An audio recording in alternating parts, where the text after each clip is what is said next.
ముందుగా దేవునికి స్తుతి వందనాలు చెల్లిస్తూ ఉన్నాను. నా ఆత్మీయులు మరి నాకు 25 సంవత్సరాలు బట్టి మరి అన్నయ్యకి నాకు మంచి స్నేహబంధమైనటువంటి ఒక కంచంలో దీని ఒక మంచం మీద పడుకునేటువంటి అనుభూతి.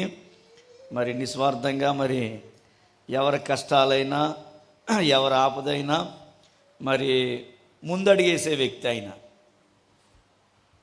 అది ఎలాంటి పరిస్థితి అయినా, అది ఎంత పెద్ద పరిస్థితి అయినా, అవతల ఎంత పెద్దవాళ్ళు ఉన్నా భయపడకుండా తన వారిని, తను ఆశ్రయించిన వారిని, తన దగ్గరికి వచ్చిన వారిని ఎప్పుడూ కూడా కష్టాల్లో ఉన్నప్పుడు, అది అర్ధరాత్రిగాడైనా, అది ఏ సమయమైనా, అది వర్షమైనా ఎండైనా, ఎలాంటి పరిస్థితుల్లోనైనా ముందడుగు వేసి, మరి ఒక మాట చెప్పాలంటే ఈ 25 సంవత్సరాలు బట్టి అదే నిస్వార్థంతో మరి నా అన్నయ్య సైమాన్ అన్నయ్య నిజానికి చాలా మంచి మనసు.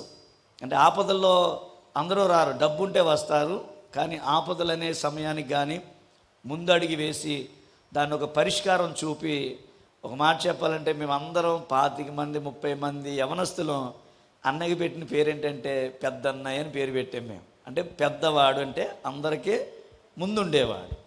కాబట్టి నాయక లక్షణాలు కొందరికే వస్తాయి, అందరికీ రావు.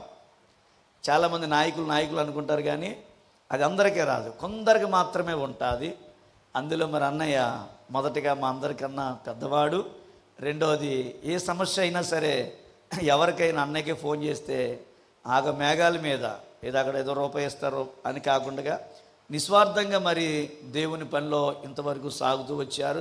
తన జీవితంలో ఎన్నో శోధనలు ఎదురైనాయి, ప్రతి శోధన కూడా నాకు తెలుసు. అయినప్పటికీ కూడా దేవుడు మరి, ఎందుకంటే వాక్యంలో రాయబడింది, నిజంగా పనిచేసేవాడికే అన్ని శ్రమలు ఉంటాయి. పెద్దలో మాట అంటారు, కాసే చెట్టుకే రాళ్ళ దెబ్బలు ఎక్కువ తగులుతాయి, కాయలేని చెట్టుకి కుండీలో మొక్క ఉంటుంది, ఎవడో రాయేయడు. ఎందుకని? అది షోకు తప్ప, ఒక ఫోటో తీయడం తప్ప దేనికి పనికి రాదు అది. కాబట్టి ఒక కుండీలో మొక్కగా షోగా కాకుండా మరి నిజంగా ఎన్ని శ్రమలు వచ్చినా దేవుడు ఒక అద్భుతమైనటువంటి సాక్ష్యాన్ని ఇచ్చారు. ఎందుకంటే అన్నయ్య కోసం ఓ రాత్రి అంతా నేను పక్కన ఉన్నాను. ఆ రాత్రి నేను లెక్కేస్తే ఇటు ముగ్గురు చచ్చిపోయారు కాకినాడ హాస్పిటల్లో.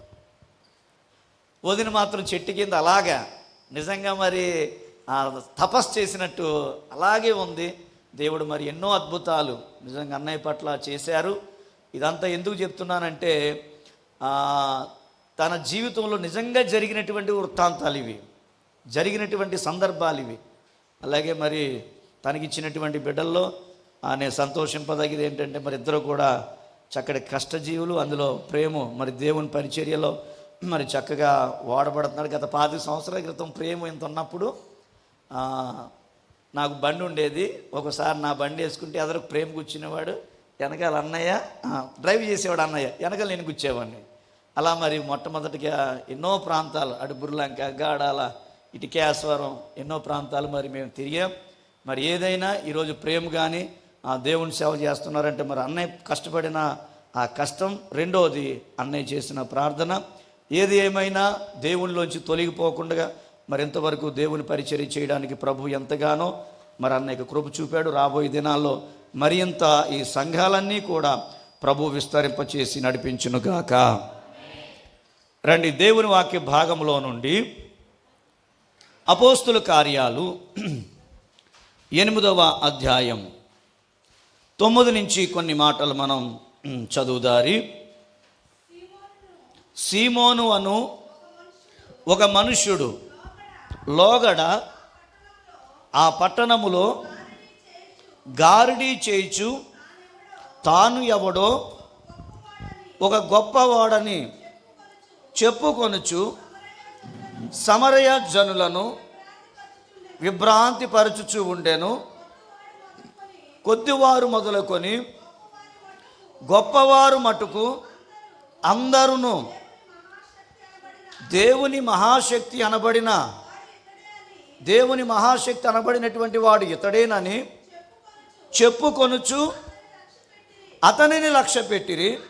అతడు బహుకాలము గారడీలు చేయించు వారిని విభ్రాంతి పరిచినందున వారతనిని లక్ష్య పెట్టిరి. అయితే ఫిలిప్పు దేవుని రాజ్యమును గూర్చియు యేసుక్రీస్తు యొక్క నామమును గూర్చియు సువార్త ప్రకటించుచుండారని వారు అతనిని నమ్మి పురుషులను స్త్రీలను బాప్తీసము పొందిరి. అప్పుడు సీమోను కూడా నమ్మి బాప్తీసము పొంది ఫిలిప్పును ఎడబాయకుండగా చూచుట, స్త్రీలు క్రియలు గొప్ప అద్భుతములను జరిగించుట చూచి విభ్రాంతి నొందెను. సమరయ వారు దేవుని వాక్యమును అంగీకరించిరని యెరూషలేములో అపోస్తులు విని యోహానును వారి యొద్దకు పంపిరి. వీరు వచ్చి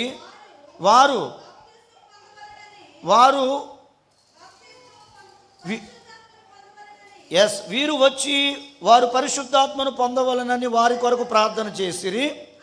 అంతకుముందు వారిలో ఎవడి మీద కూడా ఆయన దిగి ఉండలేదు. వారు ప్రభువైన యేసుక్రీస్తు నామమున బాప్తీసమును మాత్రమే పొందిరి. అప్పుడు పేతురు యోహాను వారి మీద చేతులుంచగా వారు పరిశుద్ధాత్మను పొందిరి. అపోస్తులు చేతులు ఉంచుట వలన పరిశుద్ధాత్మను అనుగ్రహించబడినని సీమోను చూచి వారి ఎదుట ద్రవ్యమును పెట్టి, నేను ఎవరి మీద అయితే చేతులు ఉంచుతునో వాడు పరిశుద్ధాత్మ పొందునట్లు ఈ అధికారం నాకు కూడా ఇయ్యుడని అడిగాను. అందుకు పేతురు, నీవు ద్రవ్యమిచ్చి దేవుని వరమును సంపాదించుకుందామని నీవు తలంచుకున్నందున నీ వెండి నీతో కూడా నశించునుగాక. నీ హృదయము దేవుని ఎదుట సరి అయినది కాదు కనుక ఈ కార్యములు యందు నీకు పాలు పంపులు లేవు. చాలండి. చదవబడినటువంటి ఈ అధ్యాయ భాగాన్ని మనం గమనిస్తే, దయచేసి ఇలా చూడండి. పిల్లలు ఎవ్వరు అలర్ట్ చేయొద్దు, నిశ్శబ్దంగా వినండి. కొద్ది ఒక గంట చెప్తాను, ఎక్కువ నేను చెప్పను. రాయబడినటువంటి మాట ఏమిటంటే, ఇక్కడ గారడీ సీమోన్ అనేటువంటి వ్యక్తి ఒకడు ఉన్నాడు. అతను చేసేటువంటి వృత్తి ఏమిటి అని అంటే గారడి అంటే కంటికి అప్పటికప్పుడు కూడా రూపాయి 10 రూపాయలు గాను, 10 రూపాయలు 100 రూపాయలు గాను ఇలాగ గారడీ చేయొచ్చు, మోలీలు చేయొచ్చు, మోసం చేస్తూ ఆ ప్రాంతాన్ని తన వశపరుచుకున్నాడు. చిన్నవారు మొదలుకొని పెద్దవారు వరకు, ధనికులు మొదలుకొని బీదవారు వరకు అందరూ నటండి దేవుని మహాశక్తి అనబడిన వాడు ఇతడి అని చెప్పి ప్రజలందరూ ఏం చేశారనంటే కనుక అతన్ని చాలా లక్ష్యం ఉంచిరి. అతని మాటకి చాలా విలువిచ్చారు. ఏం చెప్పినా జరుగుతుంది, ఏం చేసిన అద్భుతాలు జరుగుతున్నాయని చెప్పి ప్రజలు తండోపు తండాలుగా ఆ యొక్క గారడీ సీమోన్ దగ్గరికి రావడం ప్రారంభించారు. ఆ ప్రాంతం అంతా కూడా గారడీ సీమోన్ యొక్క పేరు, గారడీ సీమోను చేసేటువంటి క్రియలు, ఇక నేను చెప్పాలంటే ఆ ప్రాంతం అంతా కూడా ఒక దేవుడు వెలిచాడనేటువంటి గొప్ప అద్భుతమైనటువంటి సందర్భంలో ప్రజలందరూ కూడా విభ్రాంతి గురి చేస్తూ ఉన్నది. అలాంటి సమయంలో నటండి అక్కడికి ఫిలిప్ అనబడినటువంటి వ్యక్తి, అలాగనే కొందరు సేవకులు వచ్చి నిజానికి దేవుని సువార్తను ప్రకటిస్తూ ఉన్నారు. ప్రకటిస్తూ ఉంటుండగా ప్రజలు ఏం చేశారంటే దేవుని సువార్తను విని వాడు చేసేదేమో మోలి, వీళ్ళు చేసేదేమో యథార్థంగా క్రియలు కనబడుతున్నాయి. వాడు చేసేదేమో మోసం, వీళ్ళు చేసేదేమో యథార్థత కనబడుతుంది. వాడేమో మోసగిస్తున్నాడు, వాడేమో మాయలు చేస్తున్నాడు, వీళ్ళు ఏం చేస్తున్నారంటే మహిమలు చేస్తున్నారు. మాయ దగ్గర మహిమ ఏం చేయబడుతుంది తెలుసా? హెచ్చించబడుతుంది. మాయ దగ్గర మహిమ ఏం చేయబడుతుంది?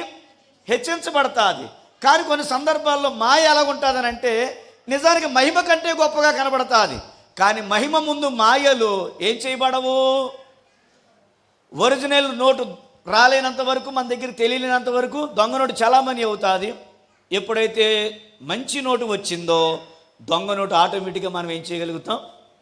ఖచ్చితంగా గుర్తించి ఇది దొంగ నోటు అంటాం. అలాగా ఇతను ఎప్పుడైతే నిజ సువార్త వచ్చిందో దేవుని యొక్క సువార్తను అప్పగించి అద్భుతమైనటువంటి క్రియలు చేస్తున్నప్పుడు ప్రజలందరూ నటన ఏం చేయబడ్డారంటే ఆటోమేటిక్గా యేసు ప్రభు యొక్క వైపు నాకు త్రిప్పబడ్డారు. త్రిప్పబడితే ఆటోమేటిక్గా ప్రజలందరూ ఎక్కడికి వెళ్తున్నారు? ఇక్కడికి వస్తున్నారు. అక్కడ ఖర్చు ఉంది, ఇక్కడ ఖర్చు లేదు. అక్కడేమో లాగడం ఉంది, ఇక్కడేమో ఇవ్వడం ఉంది. ఈ విధంగా ప్రజలందరూ ఏమనుకుంటారంటే కనుక ఈ ఫిలిప్పు, ఈ దేవుని సేవకులైనటువంటి వీరు చెప్పేది నిజదేవుడు అని చెప్పి ప్రజలందరూ ఉన్నటువంటి విశ్వాసం ఉంచారు.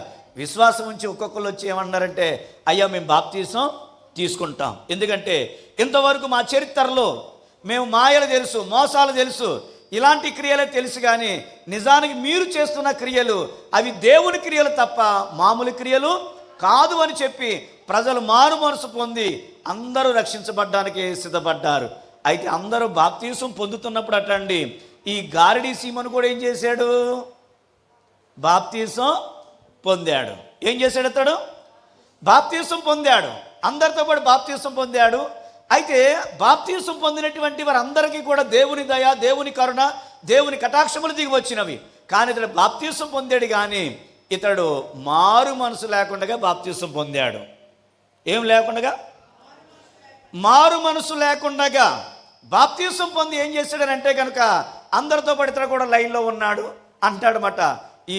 ఈ ఫిలిప్పు వీళ్ళు ఎవరి మీద అయితే చేతులుంచి ప్రార్థిస్తున్నారో, ఫిలిప్పును కొందరు సేవకులను వెడబాయకుండగా దగ్గర ఉండి ఏం చేస్తున్నాడు? ఇతడు కనిపెడుతున్నాడు. ఏం చేస్తున్నాడంటే దగ్గర ఉండి కనిపెడుతున్నారు. ఎలా చేస్తున్నారు అంటే మ్యాజిక్లు ఏమైనా చేస్తున్నారా, లేకపోతే ఏ విధంగా మౌలీలు చేస్తున్నారని కొన్ని ట్రిక్కులు వాడికి తెలుసు కదా, ఆ ట్రిక్కులు ఏమైనా ఉపయోగిస్తున్నారేమో అనుకున్నారు. కాదు, అది దేవుని శక్తి వల్ల జరుగుతుందని వాడు గ్రహించి ఏం చేశాడనంటే కనుక ఒక దినాన వాడు సంపాదించినటువంటి ఆ సంతటిని తీసుకొచ్చి దానిలో కొంచెం అపోస్తుల పాదాల దగ్గర పెట్టి ఇప్పుడు అపోస్తులను అడుగుతున్నాడు, మీరు ఎవరి మీదైతే చేతులుంచి ప్రార్థించినప్పుడు గుడ్డివారు చూపు పొందుతున్నారు, కుంటివారు నడుస్తున్నారు, ఇలాగ అద్భుతాలు ఆశ్చర్యాలు జరుగుతున్నాయి, ఆ వరము నాకు కూడా మీరేం చెయ్యండి, ఇవ్వండి అని అన్నాడు. అందరికీ ఉచితంగా వస్తుంది, అందరికీ ఉచితంగానే వస్తుంది. మరి గారడీ సీమోనికి రావట్లేదు ఏంటంటే వీడికి మారు మనసు లేదు. వీడు యుక్తిగా వచ్చాడు. వచ్చినటువంటి ఇతని గురించి రాయబడినది, ఇదిగో ఈ డబ్బు తీసుకుని నాకు అధికారం ఇవ్వన్నప్పుడు అక్కడ ఒక చక్కటి మాట రాయబడింది. చూడండి 17. అప్పుడు పేతురు యోహాను వారి మీద చేతులుంచగా వారు పరిశుద్ధాత్మను పొందిరి. అపోస్తులు చేతులుంచుట వలన పరిశుద్ధాత్మను పొందితిరి. అపోస్తులు చేతులు ఉంచుట వలన పరిశుద్ధాత్మ అనుగ్రహించబడిన సీమోను చూచి వారి ఎదుట ద్రవ్యమును పెట్టి అంటున్నాడు, నేను కూడా ఎవడి మీదైతే చేతులుంచి వాడు పరిశుద్ధాత్మ పొందినట్లు అధికారం నాకు కూడా ఇయ్యండి. అందుకు పేతురు, నీవు ద్రవ్యం ఇచ్చి దేవుని వరమును సంపాదించుకును అని నువ్వు తలంచినందున నీ వెండి నీతో కూడా నశించునుగాక. ఎందుకనంటే ఇది ప్రాముఖ్యమైన మాట. ఈ మాట మీదే నేను చెప్తాను. ఏంటంటే నీ హృదయము దేవుని ఎదుట సరి అయినది కాదు గనుక నీకు ఈ కార్యములు యందు ఏమి లేదు, పాలు పంపులు లేవు. ఎందుకు పాలు పంపులు లేవు? దేవుడు ఎందుకు ఇవ్వడు? దేవుని వాక్యంలో రాయబడింది, నన్ను అడుగువాడికి నేను నిశ్చయముగా ధారాళముగా ఏం చేస్తానంటే నేను అనుగ్రహింపజేస్తాను. అంటే దేవుని దగ్గర ఎవరు ఏది అడిగినా ఆయన ఏమిస్తాడు చెప్పండి? ధారాళంగా అనుగ్రహిస్తాడు. బైబిల్లో రాయబడింది, నాకు మొరపెట్టుము నేను నీకు ఉత్తరం ఇస్తాను. నన్ను ఏదైతే నువ్వు అడుగుతావో అంటే అడగడం అంటే దేవుడు కూడా అనుకూలమైంది అడగాలి. దేవుడు కూడా, ప్రభువా ఈ పక్కోడు నా మీద బాగా దెబ్బలాడుతున్నాడు, ఈ పక్కోడు నా మీద అసహ్యపడుతున్నాడు, నాయన వచ్చే లారీ ఆడిని గుద్దేసి ఆడి పిల్లం ఎదవరాలు అయిపోవాలి నాయన అని కోరుకుంటే అలాంటి దేవుడు అంగీకరించాడు. దేవుడు అంగీకరించేది కూడా ఎవరి దృష్టిలో దేవునికి ఇష్టలుగా ఉండాలంటే దేవునికి కూడా అది ఇష్టమై ఉండాలి. అయితే ఇతని మనస్సు దేవుని ఎదుట సరి అయినటువంటిది కాదు. మారు మనసు లేదు, పశ్చాత్తాపము లేదు, దేవుడి దగ్గర సరి చేసుకునే గుణం లేదు. అంటే వీడు భక్తుడుగా మారడానికి రాలేదు. ఎలా ఉన్నాడో తెలుసా? యుక్తిపరుడుగానే ఉన్నాడు. అంటే నేను చేసే వ్యాపారం ఉంది, ఇప్పుడు ఈ యేసు ప్రభుని పెట్టి కూడా ఏం చేయాలనుకున్నాడు? ఈరోజు కూడా చాలామంది వ్యాపారస్తులు బయలుదేరారు. టచ్ అనగానే పడిపోతున్నారు. జ్యోతి అని కేకేగానే స్టేజ్ మీదకి వచ్చేస్తున్నారు. వినండి, మారు మనసు అనేటువంటిది లేకుండగా, పశ్చాత్తాపము లేకుండగా, జీవితాన్ని సరి చేసుకోకుండగా దేవుడి దగ్గర ఇసుకలో ఒక రవ్వంతా కూడా దేవుని దగ్గర మనం ఏ సహాయాన్ని కానీ ఏ దైవ సంబంధమైనటువంటిది ఏది కూడా మనం ఏం చేసుకోలేము, పొందుకోలేం. ఎందుకో తెలుసా? ఎవడో తినేసినటువంటి కంచంలో నీకు అన్నం పెట్టిస్తే నువ్వు తింటావా? నువ్వు తినవు. ఏం చేయాలి? కంచం కడగబడాలి. అప్పుడు దాంట్లో నువ్వు గెంజి వేసినా లేకపోతే ఏం పెట్టినా దాన్ని ఖచ్చితంగా నువ్వు ఇష్టపూర్వకంగా నువ్వు తినగలుగుతావు.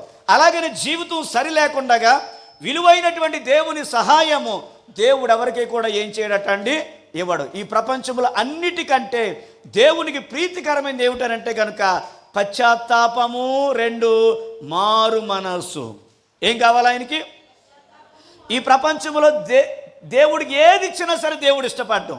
ఆయన అంటాడు, కీర్తనలో భక్తుడు ప్రార్థించాడు ఏమిటంటే, దేవా నువ్వు బలులు కోరివాడవు కాదు, కోరిన యెడల నేను బలులు అర్పిస్తాను, విరిగి నలిగిన మనస్సే నీకు ఇష్టమైనటువంటి బలి. అంటే ఏ విరగాలి? విరిగి నలిగిన మనస్సు, నలిగినటువంటి హృదయం, మార్పు పొందినటువంటి హృదయాన్ని బట్టే దేవుడు కూడా ఏం చేస్తాడనంటే ఆ వ్యక్తి పట్ల దేవుడు సహాయాన్ని అందిస్తాడు. కానీ ఇక్కడ రాయబడినది, వీడు వచ్చాడు, బాప్తిసం పొందాడు, కానీ మారు మనసు లేకుండా ఉండి ఇప్పుడు అడుగుతున్నాడు ఏంటంటే ఆదికారం నాకు కూడా ఇవ్వండి అని. వెంటనే పేతురు, యోహానులు అంటున్నారు, దేవుని ఎదుట నీ యొక్క హృదయము ఎలా లేదు అంటే, ఇప్పుడు దేవుడి దగ్గరికి వచ్చిన తర్వాత గతంలో మన జీవితాలు వంకరగా టెంకరగా రకరకాలుగా ఉండొచ్చు. దేవుడి దగ్గరికి వచ్చిన తర్వాత మన పాత ప్రాచీనమైన జీవితాన్ని విడిచిపెట్టి నవీన స్వభావమును మనం ధరించుకొని మన జీవితం ఏం చేయబడాలి? సరిచేయబడాలి. సరిచేయబడకుండా అంతెందుకు, నలిగిపోయిన చీర, నలిగిపోయిన చొక్కాయి మనం తొడుక్కోవడానికి ఇష్టపడతామా? ఎందుకని? నలిగిపోయింది. ఇప్పుడు దాన్ని ఏం చేయాలి? ఇస్త్రీ చేసిన బట్ట అందరూ తొడుక్కుంటాం కదా. దేవుడి దగ్గరికి వచ్చిన తర్వాత కూడా మన జీవితం ఏం చేయబడాలంటే సరిచేయబడాలి. కానీ ఇతడు జీవితం ఏం చేయబడలేదు, సరిచేయబడలేదు. ఏం పొందాడు? బాప్తిసం పొందేశాడు, పేరు మార్చేసుకున్నాడు, వ్యవస్థలన్నీ మార్చేశాడు, కొంచెం కాను కూడా తీసుకొచ్చి ఎక్కడ పెట్టాడు? అపోస్తులు పాదాల దగ్గర పెట్టాడు. వినండి, మారు మనసు లేకుండా, పశ్చాత్తాపం లేకుండా నువ్వు దేవుడికి ₹1,00,00,000 ఇచ్చినా ఆయన దాన్ని ఏం చేయడం? ఇష్టపడ్డం. ఎందుకని? ముందు దేవునికి కానుకలు కాదు కావాల్సింది, మన జీవితం, మన బ్రతుకు దేవుని ఎదుట ఎలా ఉండాలంటే సరి అయినటువంటి విధంగా ఉండాలి. దేవుడు 3 విధాలుగా చెప్తాడు, 3 విధాలుగా దేవుడు మళ్ళీ మారుస్తాడు. ఆయన అంటాడు, ఇదిగో నా వాక్యము సుత్తి వంటిది, అది బండను బద్దలు కొట్టేటువంటి సుత్తి వంటిది అన్నాడు. రెండోది చాకలవాణి చేతిలో సబ్బు వంటిది అన్నాడు. మూడవది నా మాట అగ్ని వంటిది అని అన్నాడు. అంటే బండబారిపోయినటువంటి రాయ వంటి జీవితాల్ని దేవుని వాక్యం చేత ఏం చేయాలంటే ఆ బండ, ఆ రాయి పగలాలి. పగిలితే ఏం జరుగుతుంది? ఆ రాయి పగలాలి. ఇప్పుడు కంకర మనం స్లాబ్ వేస్తున్నామనంటే పెద్ద పెద్ద రాళ్ళు తీసుకొని సిమెంట్లో కలిపి ఎవడో వేయడు. దాన్ని ఏం చేస్తాడు?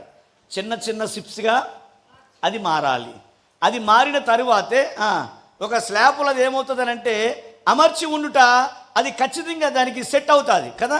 ఇంకొంత రాళ్ళు కానీ కలిపేసాడు అనుకోండి, అన్ని మేస్త్రి అనరు, కట్టర్ అంటారని. ఇదేం పనిరా నీకు, చిచ్చి చిచ్చి అని అంటారనరా. అంటే చేసే పనిలో కూడా నైపుణ్యత ఉండాలి. ఆ మాదిరిగానే దేవుని యొక్క వాక్యం ఎలాంటిదనంటే బండను బద్దలు చేసేటువంటి సుత్తె వంటిది. అంటే బండ బారిపోయింది. ఒక సందర్భంలో ప్రభు అంటాడు, వాళ్ళ యొక్క హృదయములు రాతి కంటే కూడా కఠినముగా ఉన్నవి. కానీ కఠినంగా ఉన్నాడు, మార్పు లేదు. కానీ వాక్యానికి కూడా ఏమేమి లేదు, ఇతడు ప్రాధాన్యత ఇవ్వలేదు. కనీసం బద్దలగొట్టేటువంటి సుత్తి వంటి వాక్యానికి చోటు కూడా ఇవ్వలేదు. కానీ ఏం పొందాడు? బాప్తిసం పొందాడు. రెండోది, నా మాట చాకలవాని చేతిలో. ఇప్పుడు సబ్బు అనేటువంటిది మురుకుని ఏం చేస్తుందంటే శుభ్రం చేస్తుంది. ఎలాంటి మురుకునైనా, వినండి, ఎలాంటి మురుకునైనా. అంతేగాని మురుకు దగ్గర తీసుకెళ్ళి బంగారు బొంగరం పెట్టి పో పో అంటే ఆ బంగారు బొంగరానికి మురికి ఏమవ్వదు, పోదు. అది లేకపోతే నువ్వు వెండి తీసుకొచ్చి ఎలాగన్నా అదేమవ్వదు. దానికి ఏముండాలి? సబ్బు వంటి వాక్యము చేత ఆ మొండి మరక కూడా ఏం చేయబడుతుంది అంటే కనుక అది శుభ్రం చేయబడుతుంది. కాబట్టి దేవుని వాక్యము బండలు బద్దల చేసే సుత్తె వంటిది. రెండోది చాకలవాని చేతిలో సబ్బు వంటిది. మూడవది దేవుని వాక్యము అగ్ని వంటిది. ఏదైనా ఇనప వస్తువు ఎలాగ వంకరగా ఉందనుకోండి, ఇప్పుడు దాన్ని నువ్వు ఫ్రిడ్జ్లో పెట్టినా లేకపోతే తల కింద పెట్టినా దాన్ని వంకర ఏం చేయదు, అది తీయదు. అందుకని పెద్దలు మాట అంటారు, పుల్ల వంకరట ఎవరు తీర్చాలి? అది నువ్వెన్ని చెప్పినా దాని వంకర అలాగే ఉంటుంది, పెద్ద స్టైలిష్గా ఉంటుంది, నేనే సూపర్మెన్ అంటుంది. దాన్ని తీసుకొచ్చి పొయ్యిలో పెట్టినప్పుడు ఆటోమేటిక్ ఏమవుతుందంటే కనుక దాని యొక్క రూపాన్ని ఏమవుతుంది, అది కోల్పోతుంది. కాబట్టి ఇక్కడ వాక్యంలో రాయబడినది ఈ మూడు పనులు కూడా జరగలేదు. సుత్తె వంటి వాక్యానికి చోటు ఇవ్వలేదు. రెండోది తన చెడుతనాన్ని కడుక్కోవడానికి సబ్బు వంటి దేవుని వాక్యానికి కూడా చోటు ఇవ్వలేదు. మూడవది అగ్ని వంటి దేవుని మాటల్లో తన జీవితాన్ని ఏం చేయలేదు, పెట్టి సరి చేయలేదు. ఎప్పుడైనా గుణపాలు లేకపోతే ఏదైనా పనిముట్లు తయారు చేసాము చూడండి, అది వంకరగా ఉన్నప్పుడు ఎర్రగా కాల్చినప్పుడు దాని మీద పెట్టి సుత్తుతో ఇలా కొడితే అది ఏమవుతుందంటే నిదానంగా ఏం చేయబడుతుంది, మార్చబడుతుంది.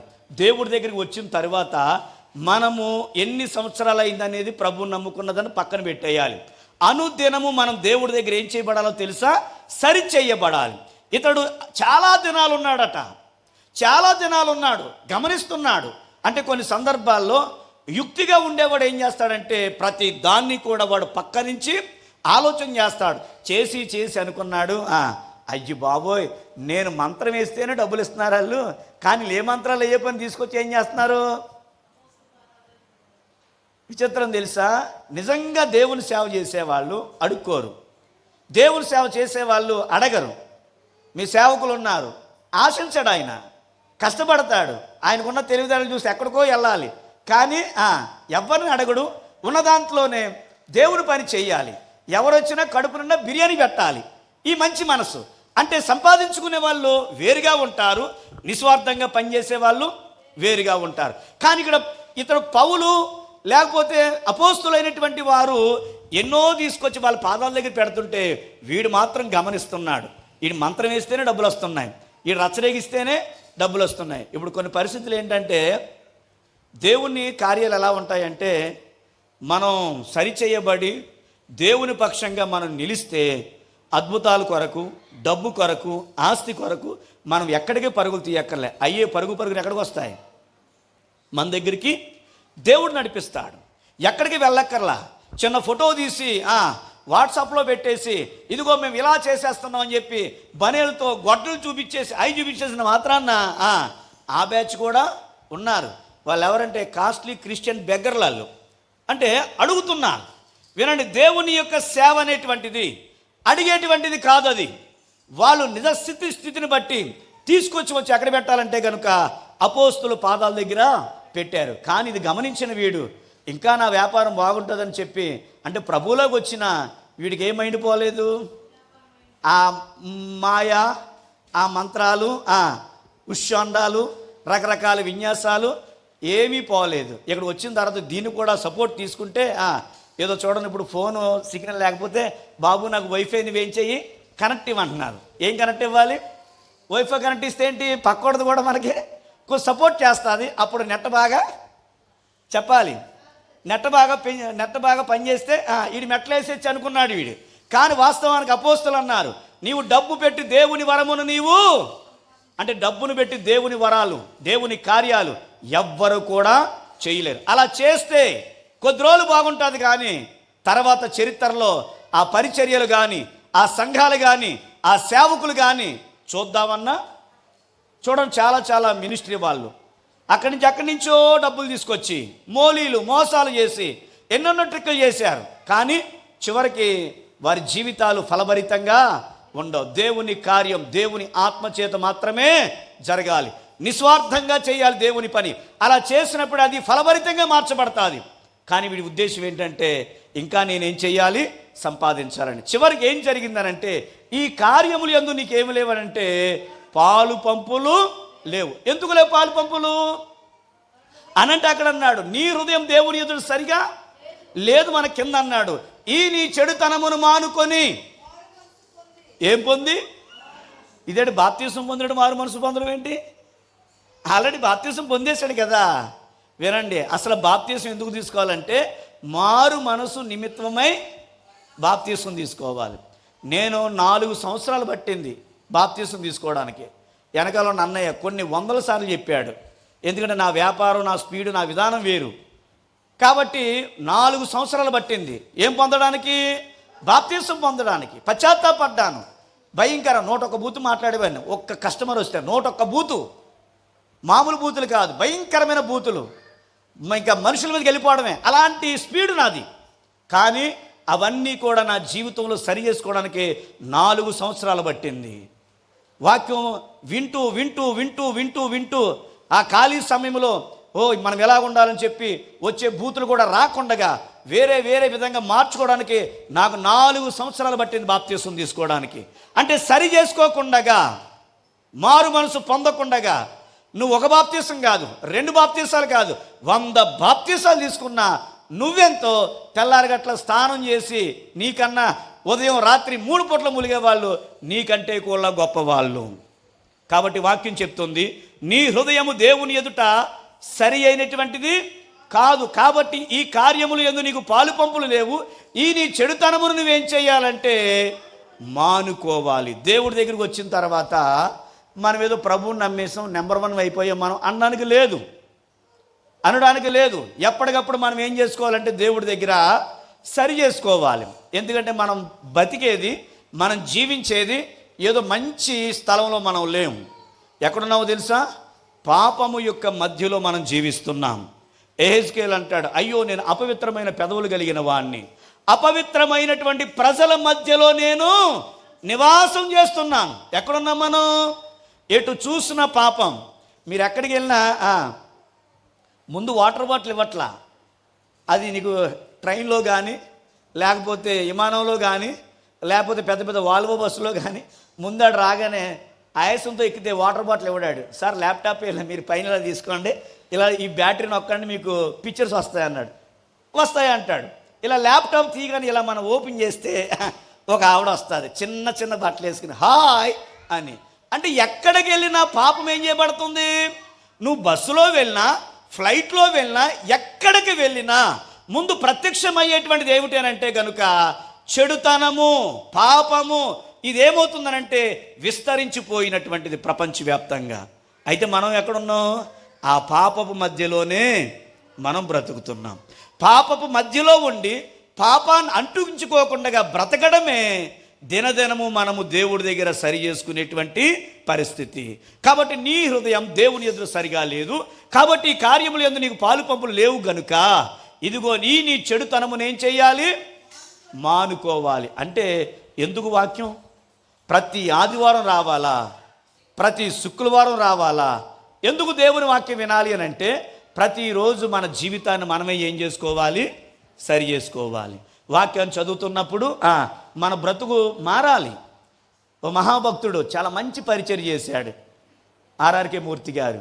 ఆయన సాక్ష్యంలో ఒక మాట ఉంటుంది, ఏంటంటే బైబిల్ని ఆయన తెలుగులో తర్జుమా చెప్పడానికి, ధవళేశ్వరం బైబిల్ చదవడానికి ఇంగ్లీష్ వాళ్ళకి చెప్పడానికి చెప్పినప్పుడు అనుకున్నాడట, దీంట్లో ఏం గొప్పతనం ఉంది, పిచ్చోళ్ళు వీళ్ళు ఇంగ్లీష్ వాళ్ళు అని, దీంట్లో ఏం తప్పులు పడదాం కదా అని చెప్పి ఆదికాండం నుంచి ప్రకటన గ్రంథం వరకు ప్రతి వచనాన్ని చాలా క్షుణ్ణంగా పెట్టి చదివాడు.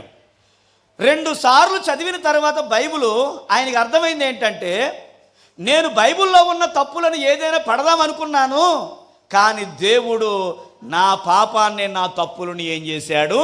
పట్టాడు అని చెప్పి ఆయన తన పాపాన్ని విడిచిపెట్టి మారు మనసు పొంది ఆంధ్రప్రదేశ్లో గొప్ప పరిచర్య చేశారు. ఆయనే ఆర్ఆర్కే మూర్తి గారు. ఎందుకని అంటే వాక్యం మనం చదువుతున్నప్పుడు, వింటున్నప్పుడు మన జీవితం ఏం చేయబడాలంటే సరిచేయబడాలి. సరిచేయబడకపోతే కనుక మన జీవితంలో కొన్ని వందల ప్రసంగాలు, నిజానికి ఎవరు వచ్చి మనకు బోధించినా ఆ బోధించేటువంటి బోధ మనకి ఎక్కకపోతే ఇక అంతా కూడా వ్యర్థమే. కాబట్టి వాక్యం మనం చదువుతున్నప్పుడు, వాక్యాన్ని మనం వింటున్నప్పుడు మన జీవితాన్ని మనమే ఏం చేసుకోవాలి? సరి చేసుకోవాలి. సరి చేసుకుని నీ చెడుతనము నువ్వేం చెయ్యాలి? నువ్వు విడిచిపెట్టాలి. దేవుడి దగ్గరికి వచ్చిన తర్వాత అన్ని లాభాలని చెప్పలేం మనం. ఎందుకంటే లాభాలు తక్కువ, నష్టాలు ఎక్కువ, సుఖం తక్కువ, శ్రమలు ఎక్కువగా ఉంటాయి. ఇవి ఏదో మనల్ని పాడు చేద్దామని కాదు, ఇవి మనము పడుట చేత దినదినము మనం నూతనపరచబడతాం. మీ ఇంట్లో ప్రతిరోజు, మీ ఇంట్లో, అది నా ఇంట్లోనైనా, మన ఇంట్లో 3 రకాల పాత్రలు ఉంటాయా ఉండవా? ప్రతిరోజు కడగబడే పాత్ర ఉంటుంది, నెలకోసారి కడగబడే పాత్ర ఉంటుంది, సంవత్సరానికి ఒకసారి కడగబడే పాత్ర ఉంటుంది. ప్రతిరోజు కడిగే పాత్రలు ఏంటి? ప్రతిరోజు కడగబడే పాత్రలు ఏంటంటే ఇంట్లో భోజనం గిన్నె, కూర దాకా, టీయా కాసుకునేది, గ్లాసులు, కంచాలు. ఎందుకని? 3 పూటలు మెక్కుతాం కాబట్టి ఖచ్చితంగా అవి 3 పూటలు ఏం చేయాలి? కడగాలి. ఇది ప్రతిరోజు కడగబడే పాత్ర. ఈ పాత్రలు ఎలాగుంటాయనంటే చాలా నిగరగలాడిపోతాయి. నెలకు కడిగే పాత్రలు కొన్ని ఉంటాయి. ఏంటయ్యానంటే దుప్పట్లు, ఫ్రిడ్జు, గచ్చు. ఇవి ఎప్పుడు కడుగుతాం? నెలకోసారి కడుగుతాం. బద్దగ్రహణలు అయితే 6 నెలలకోసారి కడుగుతారు, అది వేరే విషయం. నెలకోసారి కడిగే పాత్రలు ఉంటాయి. ఇకపోతే సంవత్సరానికి ఒకసారి కడిగే పాత్రలు ఉంటాయి. ఏంటంటే పెద్ద పెద్ద గుండుగులు. ఇది పూర్వం ఉండే ఏంటంటే ఎత్తడాయి పెద్ద పెద్ద గుండుగులు, గోళాలు, అవి అడుగు మీద అలా ఉంటాయి. సంవత్సరానికి ఒకసారి పెద్దోడా పైకెక్కి కిందకు దింపే అంటుంది. ఆడు మొత్తానికి కిందకు దింపేస్తాడు. ఇటుకు పూడిది, చింతపండు ఎట్టి, రోడ్డు గడ్డం కట్టి ఇప్పుడు తోమేసి మరలా ఏం చేస్తారంటే కనుక పైకెక్కించేస్తుంది. ఎన్ని పాత్రలు వచ్చినాయి? 3 పాత్రలు వచ్చినాయి. ఈ 3 పాత్రలు ఏ విధముగా అయితే ఒక ఇంట్లో ఉన్నట్లుగానే క్రైస్తవ్యములో, దేవుని సంఘములో కూడా ఈ 3 రకాలైనటువంటి ప్రజలు ఉంటారు. నెంబర్ 1, ప్రతిరోజు దేవుని వాక్యం విని ప్రార్థించి, ప్రతి ఆదివారం దేవుని మందిరానికి వచ్చి, ప్రతి శుక్రవారం ఉపవాస ప్రార్థన చేసేటువంటి, ప్రతిరోజు కడగబడినటువంటి పాత్రలు. ఇవి ఎలా ఉంటాయంటే కొంచెం కలగా, కొంచెం ఫినిషింగు, కొంచెం భక్తి, విశ్వాసం కలిగి ఉంటారు. ఇకపోతే నెలకు వచ్చేటువంటి భక్తులు ఎవరు వారు అనంటే బల్లారాధన భక్తులు వారు. ఎవరు? బల్లారాధన. తెల్ల బట్టలు వేసేసి, తలనిండా స్నానం చేసేసి, తల కూడా తెలుసుకోకుండా కరెక్ట్గా గేటుకి అడ్డంగా వచ్చి మోకరించేసి స్తోత్రం స్తోత్రం హల్లెలూయా అని పెద్ద పెద్దగా అరుస్తాడు. ఎవరు వీళ్ళు? నెల భక్తుడు వీడు. ఎవరు? ఇకపోతే సంవత్సరం భక్తులు ఉంటారు, special category. Christmas, new year, good Friday, తెల్ల బట్టలు వేసి happy new year brother, happy Christmas brother. వీళ్ళు ఎవరంటే సంవత్సరానికి ఒకసారి వచ్చేటువంటి స్పెషల్ కేటగిరీ భక్తులు వీళ్ళు. ఈ 3 టార్గెట్లో ఎవరు అతి శ్రేష్ఠులు అని అంటే కనుక ప్రతిరోజు దేవుని దగ్గర ప్రార్థించి, ప్రతిరోజు దేవుని వాక్యాన్ని చదివి, ప్రతిరోజు సరిచేయబడుతూ, ప్రతి ఆదివారం దేవుని మందిరానికి వచ్చి కన్నీళ్లు కాచి ప్రార్థించి వాక్యమని తమ తమ జీవితాన్ని సరి చేసుకున్న వాళ్ళు ఎలా ఉంటారంటే కొంచెం కలగా, కొంచెం భక్తిగా అలాగ వారు ఉండగలుగుతారు. ఈ 3 కేటగిరీలు ఏంటంటే నెలకు వచ్చేవాడు ఒకడు, సంవత్సరానికి వచ్చేవాళ్ళు ఒకడు. మరి ఇన్ని రోజులు ఎక్కడ సచ్చేవారనంటే ఆడంటాడు నాకు చాలా బిజీ అండి, నేను చాలా దూర ప్రాంతంలో ఉన్నాను. వినండి, ఎంత బిజీ అయినా దేవునికి దూరం చేసేటువంటి బిజీ ఎవరు కూడా మనం ఏం చేయకూడదు, కలిగి ఉండకూడదు. అంటే మన జీవితం దినదినం ఏం చేయబడాలి? సరిచేయబడాలి. ఇంకో విషయం చెప్తున్నాను వినండి, మనము సరిచేయబడకుండా సమాధికి వెళ్ళకూడదు. ఎక్కడికి? సమాధికి ఎప్పుడు వెళ్తాం? చచ్చిపోయిన తర్వాతే కదా. ఈ ప్రపంచంలో కొన్ని స్థలాలకు మనం ఇష్టపూర్వకంగా వెళ్ళాం. బాబు ఒకసారి జైలుకి వస్తావు నాతో పాటు అంటే అడుగు వెనక్కేస్తాం. పార్కు వస్తావంటే అడుగు ముందుకేస్తాం. జైలుకి, శ్మశానానికి, హాస్పిటల్కి, ఈ 3 స్థలాలకి కొంచెం ఎవరో కూడా ఇష్టపూర్వకంగా వెళ్ళరు. ఎందుకని? కొంచెం ఇవి బాధాకరమైనటువంటి స్థలాలు ఇవి. ఏంటది? శ్మశానం, రెండోది హాస్పిటల్, మూడోది జైలు, పోలీస్ స్టేషన్. ఎవడన్నా వస్తాడా? చెప్పాలి. ఎవడో కూడా పెళ్ళికి సాక్షి సంతకం పెట్టినంత స్పీడ్గా బాబు పలానావాడు జైల్లో ఉన్నాడు, షూరిటీ సంతకం పెడతావంటే అని అంటాడు. ఎందుకని? భయం. కాబట్టి ఈ 3 స్థలాలకు ఎవడో కూడా ఏం చేయడు, వెళ్ళడానికి ఇష్టపడ్డం. ఎందుకనంటే అవి కొంచెం బాధాకరమైనటువంటి, కొంచెం ఇబ్బందికరమైనటువంటి పరిస్థితులు అవి. కాబట్టి దేవుడి దగ్గరికి మనం వచ్చేటువంటి మన జీవితాలు దినదినము ఏం చేయబడాలంటే కనుక సరి చేయబడాలి. చాలామంది నేటి దినాన్న క్రైస్తవులు ముదిరిపోయారు. అలా దరిద్రం తీసుకొచ్చింది కూడా సేవకులే. కూర్చుని శ్రద్ధగా వాక్యం వినే విశ్వాసులు తీసుకెళ్ళి పడుకుని వాక్యం వినే స్థాయికి తీసుకెళ్ళిపోయారు సేవకులు. ఎలాగా? కూర్చుని మీరు చాలా బుద్ధిమంతులుగా కూర్చుని వాక్యం వింటున్నారు, చాలా మంచి వాళ్ళు, ఇదే ఎలాగ ఉండాలి. కానీ ఇప్పుడు ఏమైపోయిందనంటే ఒకప్పుడు టీవీలు చూడవద్దు, అపవిత్రమైనటువంటి దృశ్యాలు చూడవద్దు అని చెప్పినటువంటి సేవకులే, అవును నా ప్రోగ్రాం దాంట్లో వస్తుంది, మీరు టీవీ కొనుక్కుని చూడండి, ఈఎంఐలు కూడా వాళ్ళే చెప్తున్నారు, ఏ కార్డు మీద కొనుక్కోవాలో వాళ్ళే చెప్తున్నారు, మా ప్రోగ్రాలు వస్తాయి గంట కొట్టండి, దాన్ని ఏదో అంటారు. నేను చదువుకోలేదు కదా, నేను థమ్సప్, నాకు ఏలు ముద్ర, నాకు తెలియదు ఇంగ్లీష్ రావడం, వాస్తవం రాదు, నాకు చెయ్యండి, నాకు గంట కొట్టండి అని చెప్పి ఇలా మార్చి కూర్చుని విశ్వాసులు వాక్యం వినే వారిని తీసుకెళ్ళి పడుకుని జంతువులు తింటూ మరమరాలు తింటూ వాక్యం వినే స్థాయికి తీసుకెళ్ళిపోయారు. ఇది చాలా శాపం. ఇది వాక్యాన్ని, దేవుని సన్నిధిని ఏ విధంగా ఎట్లు మనం ప్రవర్తించాలో అలాగునే మనం ప్రవర్తించాలి. టీవీలో వచ్చే వాక్యం ఎవరికి? అన్యజనులకి. అది నీకు ఇక్కడ బోధకుడు ఉన్నాడు, ఓ సేవకుడు ఉన్నాడు, ఖండితంగా జబ్బు వచ్చిన జాటి వచ్చిన అర్ధరాత్రిగాడైనా అయ్యారు అని అంటే వాలిపోయే సేవకుడు ఉన్నాడు.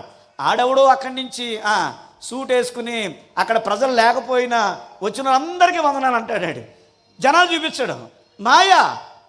కాబట్టి ఇలాంటి పరిస్థితుల్లో మనం ఉన్నాము. దీనన్నిటిని మనం గమనించి ఏం చేయాలంటే మన జీవితాన్ని మనమే దేవుని ఎదుట సరి చేసుకోవాలి. వీడు బాప్తీసం పొందాడు, ఎవరికి కావాలి బాప్తీసం? కానీ డబ్బులు ఇచ్చాడు, అపోస్తులకి పాదాల దగ్గర పెట్టాడు, ఉపయోగం లేదు. ఎందుకని? నీ ధనము నీతో కూడా నశించునుగాక. ఈ నీ చెడుతనము నువ్వేం చేసుకోవాలి? మానుకుని అనుదినమును కడగబడిన పాత్రగా ఉంటే గనుక అప్పుడు దేవుడు తన కార్యములు నీకు ఏం కలుగుతుంది? పాలు పంపులు కలుగుతాది. ఒక దినాన్న 12 మందికి కాలు కడుగుతున్నప్పుడు పేతురు దగ్గరికి వచ్చాడు ప్రభువారు. వచ్చే కాలు కడుగుతుంటాడు, ఆగయ్యా నువ్వు నా కాళ్ళు ఏం చేయొద్దు, కడగద్దు అన్నాడు. వెంటనే ప్రభు అంటారు కదా, పేతురు నేను నిన్ను కడగని ఎడల నాతో నీకేమి లేదు, పాలు పంపులు లేవు. ఎందుకు ఈ భక్తి, ఎందుకు ఈ ఉపవాసం, ఎందుకు ఈ నిందలు, ఎందుకు అవమానాలు, ఎందుకు ఆర్థికమైన పరిస్థితులైనా నిదానంగా నిక్కర్చగా ఉండాలి అని ఎందుకు ఈ పోరాటాలని అంటే గనుక ఒక దినం మనందరం చచ్చిపోతాం. చనిపోయిన అనంతరము దేవుని దగ్గరికి వెళ్ళాలి. కాబట్టి సరి చేయబడకుండా సమాధికి వెళ్ళకూడదు. మన జీవితం ఏం చేయబడాలి? సరి చేయబడాలి. పుట్టావు, ఎలా పడితే అలా జీవించావు, కానీ చావుకి వెళ్ళేటువంటి మనము సరి చేయబడి సమాధి చేయబడి ఆయన నిత్య రాజ్యానికి మనం ఏం చేయాలి? వెళ్ళాలి. ఇవన్నీ జరగాలి అంటే ఏం చేయాలంటే ఈ నీ చెడుతనమును మానుకొని నీవు మారు మనస్సును నీవు పొందాలి.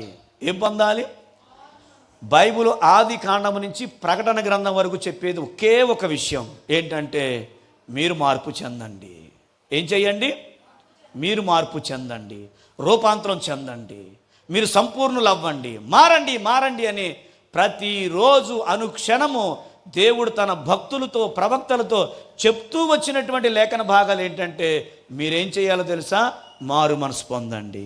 మారు మనసు పొంది మీ జీవితాన్ని దేవుడి దగ్గర సరి చేసుకోండి. అంటే దేవుడి దగ్గరికి వచ్చిన తర్వాత మన జీవితం ఆయనకి అర్పించుకుని, ప్రభువా ఇదిగో ఈ విధమైనటువంటి పరిస్థితులు ఉన్నాయి, నన్ను నువ్వేం చేయి నాయనా, సరి చేయి నాయనా. అందుకని కొన్ని వస్తువులు కూడా మనం వాటిని చూసినప్పుడు జ్ఞానం తెచ్చుకోవాలి. మన ఇంట్లో దువ్వన్న ఉంటుందా ఉండదా చెప్పండి? దువ్వన్న ఉంటుంది కదా. దువ్వన్తో దూకోకుండా నువ్వు ఎన్ని రోజులు ఉంటావు? ఒకరోజు కూడా ఉండలేవు. ఎందుకని? ఒకవేళ ఉంటే కనుక తాటి పీచులాగా ఇలా వస్తుంది, దాన్ని దువ్వని పెట్టి ఏం చేయాలి? దాన్ని దువ్వాలి. అంటే ప్రతిరోజు ఎలాగైతే తలను మనం సరి చేసుకుంటున్నామో, బట్టను మనం సరి చేసుకుంటున్నామో, జీవితాన్ని, హృదయాన్ని, మనసును కూడా ప్రతిరోజు వాక్యం పెట్టి మనం ఏం చేయాలంటే సరి చేసుకోవాలి. ఇలా సరి చేయబడితేనే దేవుని కార్యములు యందు మనకి ఏం కలుగుతుంది చెప్పాలి? దేవుని కార్యములు యందు మనకి పాలు పంపులు వస్తాయి. ఒకవేళ సరి చేయబడకుండగా దేవునికి మనం ఎంత ప్రార్థించినా, ఎంత కానుకిచ్చినా, పేర్లు గొప్ప గొప్పవి పెట్టుకున్నా ఉపయోగము ఏదో పెద్దలో మాట అంటారు, పేరు గొప్ప ఊరు చూస్తే దెబ్బ. దెబ్బ అని పేరు పెట్టుకోగాని ఊరు మాత్రం ఎలా ఉండాలి? సూపర్గా ఉండాలి కదా. కాబట్టి ఏదో ఒక ఆయన అంటాడులే, ఏంటంటే మంచి మాట, ఎప్పుడు చూసినా ఆయన ఆ మాట వాడతాడు, అబ్రహాం అని అన్యుడిగా బతికే కంటే సుబ్బారావు అని పేరు పెట్టుకుని శుభ్రంగా బతకాలి. పెంటయ్య అని పేరు పెట్టుకుని పరిశుద్ధంగా బ్రతకాలి. పరిశుద్ధం అని పేరు పెట్టుకుని పనికి మాలి బ్రతకూడదు. కొన్ని చోట్ల చూస్తే నాకు చాలా బాధాకరమైన విషయాలు వస్తాయి. ఏంటంటే పైన మాత్రం ఎవడో ఒక సినిమా హీరో, ఆడి కింద హీరో కాళ్ళ కింద అబ్రహాము. ఎవరు ఫ్యాన్స్? ఆవిడేమో ఇంతంత బట్టలు వేసుకుని ఉంటే ఇదిగో ఇట్లు ఫ్యాన్స్, అభిమానులు అబ్రహాము, డేవిడ్, జోసఫ్, యేసుపాదం. ఇవన్నీ ఏంటివంటే నీ జీవితం సరి లేకుండా పేర్లైనా తీసేసుకో, లేదా జీవితాన్నైనా మార్చుకో. పెంటయ్యా అని పేరు పెట్టుకో, తప్పు లేదు. ఎందుకంటే బైబిల్లో రాయబడింది, ఆయన పెంట కుప్పల మీద నుండి దీనులను పైకి లేవదీసి వారిని అధికారుల మధ్యలో కూర్చుండబెడతాడు. ఆయన పెంట నుంచి ఏనే చేయగలుగుతాడు ఆయన, కానీ మంచిది పెట్టుకుని చెడ్డగా. కాబట్టి వీడి పేరు సీమోను, ఇతడు మాత్రం బాప్తిసం పొందాడు. అప్పుడు అందరికన్నా కూడా ఎక్కువ తీసుకొచ్చి ఎక్కడెట్టాడంటే అపోస్తుల యొక్క పాదాల దగ్గర పెట్టారు.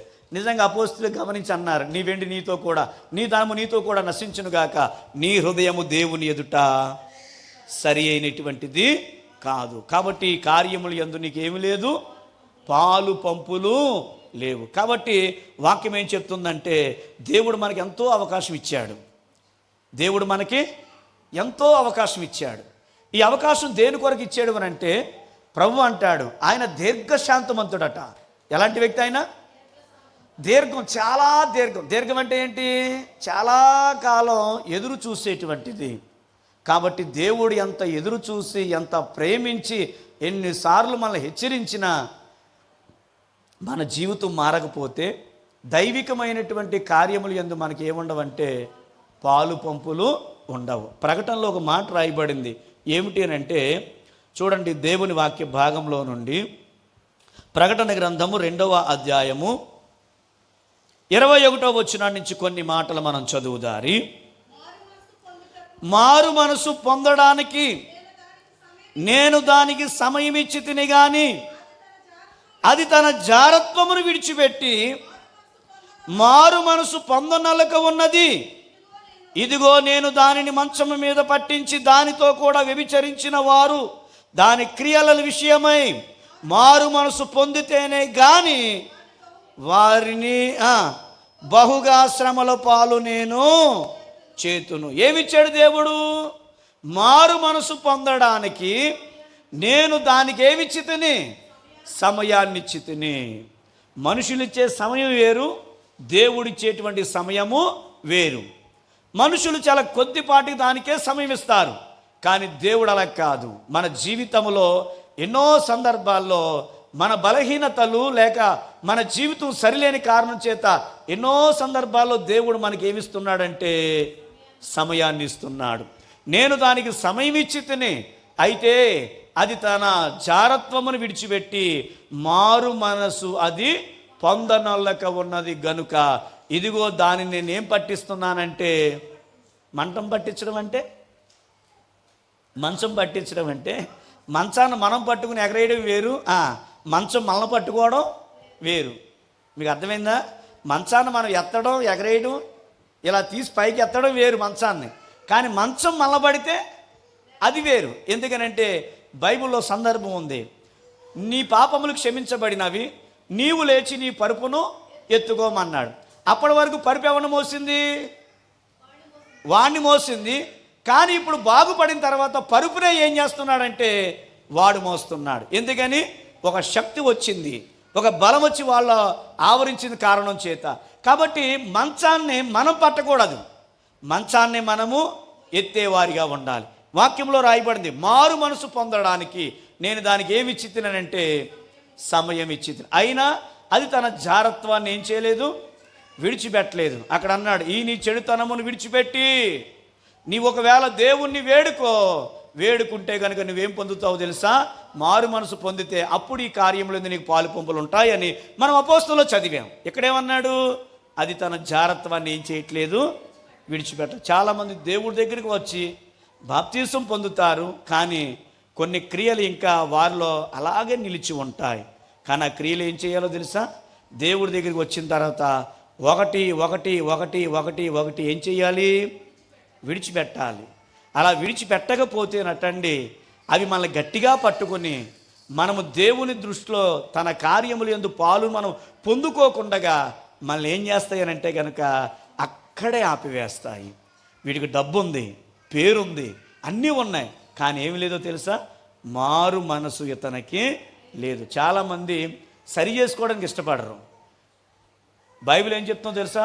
సరి చేసుకున్నవాడే భక్తిపరుడు, తను తాను విమర్శించుకున్నవాడే భక్తిపరుడు. ఈ రోజున ఎలాగుందంటే సరి చేసుకుంటే ఎవడ మట్టికి ఆడు, ఎవడ కొంపలో లేదు, ఆడేలాగా ఈడేలాగని చెప్పి విలువైన దేవుని సంఘాన్ని తీసుకెళ్ళి రోడ్డు మీద పెట్టారు. ఎక్కడ? ఈరోజు అన్యజనులకి దేవుని సువార్త చెప్పకపోండగా ఆగిపోవడానికి కారణం ఎవరంటే అన్యజనులు కారణము కాదు, సేవకులే కారణం. ఏ మాట మాట్లాడాలి, ఏం చెయ్యాలనేటువంటిది భ్రమను కోల్పోయి ఇంటి గుట్టు తీసుకెళ్ళి దేవుని సంఘం విలువైనటువంటి వాక్యాన్ని తీసుకెళ్ళి రోడ్డును పాలు చేసి ఈ రోజున బయట దేవుని కోసం చెప్పకుండగా దానిని ఆటంకపరిచింది ఎవరంటే కనుక సేవకులు. ఏదైనా నీకు ధైర్యం ఉంటే నువ్వు ఒక ఆహియా ప్రవక్తలా ఉండి, ఒక ఏలియాలాగా ఉండి, ఒక ఎలీషాలాగా ఉండి ఎదురుగుండా వెళ్ళి చెప్పి, బ్రదర్ మీరు చేసే తప్పు అని, ఇతను ఇలాగన్నాడని చెప్పి ఆడు వాట్సాప్లో పెట్టడం, ఈడు ఇలాగన్నాడని చెప్పి ఈడు యూట్యూబ్లో పెట్టడం. ఇప్పుడు ఏమవుతున్నారంటే కనుక వాళ్ళు వీళ్ళు కొట్టుకుని భయంకరమైన పదజాలాలు ఉపయోగించుకుని ఎవరు పరువు తీస్తున్నారు? ఇలాంటి వాళ్ళ కోసం నేను ఒకే ప్రార్థన చేస్తున్నాను, ప్రభువా వాళ్ళు త్వరలోనే సేవ మానేయడం చాలా మంచిది. 6 అడుగులుండి ఎర్రగా బుర్రగా ఉండి వాడు నిజానికి ఏమీ చేతగాలేని వాడిగా ఉంటే అలాంటి వాడు ఉన్నా ఒకటే, లేకపోయినా ఒకటే. కాబట్టి సంఘానికి మనము ఉపయోగపడేవారిగా ఉండాలి, కానీ సంఘాన్ని మనం పాడు చేసేవారిగా ఉండకూడదు. ఎందుకంటే మన ద్వారా ఒక ఆత్మ రక్షించబడకపోయినా పర్లా, కానీ రక్షించబడిన 10 ఆత్మలు ఆ భిన్నమైనటువంటి మాటలు విని భిన్నమైనటువంటి ఆలోచనలోకి వెళ్ళిపోయి వెనక్కి వెళ్ళిపోతారు. చూసారా? ఆ విషయంలో దేవుడు వారు ఒక దినాన్ని నిలబెట్టి ప్రశ్నిస్తే సమాధానం వాళ్ళ దగ్గర. ఎందుకంటే దేవుని సంఘం చాలా భయంకరమైనది. దేవుని సంఘాన్ని ఎవడైతే తప్పుడుగా కానీ బోధించకూడదు. తెలీదా? నాకు తెలియదండి అని చెప్పు. తెలుసా? 4 ముక్కలు మంచి మాటలు చెప్పు. దేవుడిని నేను లోతైన మర్మాలు చెప్పేస్తామని చెప్పి బయలుదేరి లోతుల్లో కాదు గోతుల్లో పెట్టేసి ప్రజల్ని కన్ఫ్యూజ్ చేసేస్తా ఉన్నారు. ఏ సంఘాలైతే ఎక్కడ ఏం చెప్పాలి, ఏ సంఘం కోసం అయితే సంఘం కోసం త్యాగం చేసే వాళ్ళు ఎవరు లేరు. ప్రభు కోసం బతకాలి, ప్రభు మీద ఏం చేయకూడదు, బతకూడదు. ప్రభు కోసం బ్రతకడం వేరు, ప్రభు మీద బ్రతకడం వేరు. ఇది ఎప్పుడైనా మీరు విన్నారా? ఎవరికి కావాలి, ఎవరికి తెలియదు అంటే యూట్యూబ్లో మాట్లాడినేసి మాత్రాన గొప్ప ఇలా చేసి ఏం చేశారంటే నేడు దినాన్న అన్యజనుల ఎదుట లేకపోతే భయంకరమైన ప్రజల ఎదుట దేవుని నామానికి ఎంతో అవమానంగా ఉంది. ఒకప్పుడు నూనె పట్టుకొచ్చి అయ్యా మా కోసం ప్రార్థన చేయండి అని అన్యజనులు ఎంతోమంది నిజంగా అలాంటి ప్రార్థనలు మేము చేశాం. కానీ ఈ రోజున భిన్నమైనటువంటి వాతావరణం. కారణం ఏంటో తెలుసా? బైబిల్ చెప్తుంది మనకు మనం సరి చేసుకుంటే భక్తిపరులు అవుతాం, ఎదుటోని విమర్శిస్తే వాడు భక్తుడు కాదు. బైబిల్ ఏం చెప్తుందో తెలుసా?